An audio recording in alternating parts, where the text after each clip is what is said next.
bum bum, ooh, we all stand together. Does everybody else have a stinky cold?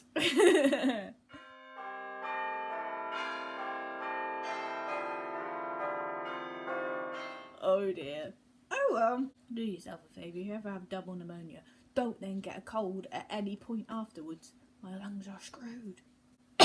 Hi guys, I'm Shelley, welcome back to my channel and the 12 Gays of Christmas, where we sit down and celebrate 12 influential LGBTQIA plus people who have helped in civil rights, helped us have our lives today and been bleeding wonderful. Ladies and gentlemen, boys and girls, non-binary, and for those of you who have yet to decide, may I please introduce you to the wonderful Bayard Rustin. Bayard Rustin was a gay civil rights activist and was very, very close to Dr. King.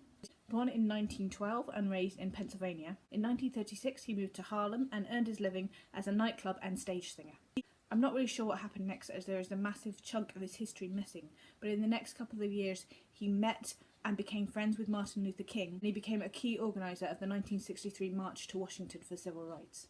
This is the famous march where Martin Luther King gave his famous "I Have a Dream" speech.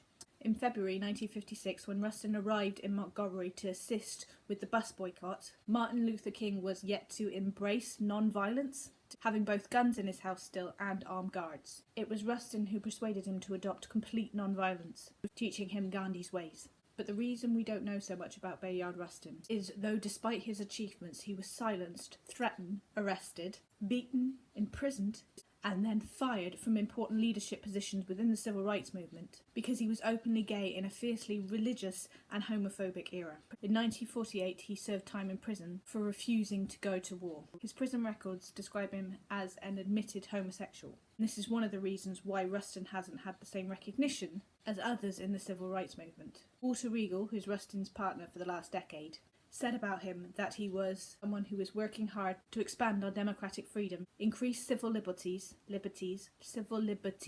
that's not easy for me to say, and our individual freedoms. From what I have read up on him, and that is not a lot because he is almost completely wiped from the history books, he was a quiet, calm man who truly believed that everybody should have their freedom, and was openly gay in this extremely homophobic era and would not hide away from that, and was very, very glad to have read about Bayard Rustin. That was day 6 of the 12 Gays of Christmas. Sorry about my voice. Hopefully it will get better at some point. If not, I'm just going to pull a duvet over my head. Okay, I hope you guys are good, and I will see you guys tomorrow. Bye. Ladies and gentlemen, boys and girls, non-binary, and for those of you who have yet to disguise. Disguise? Apparently we're all in disguise.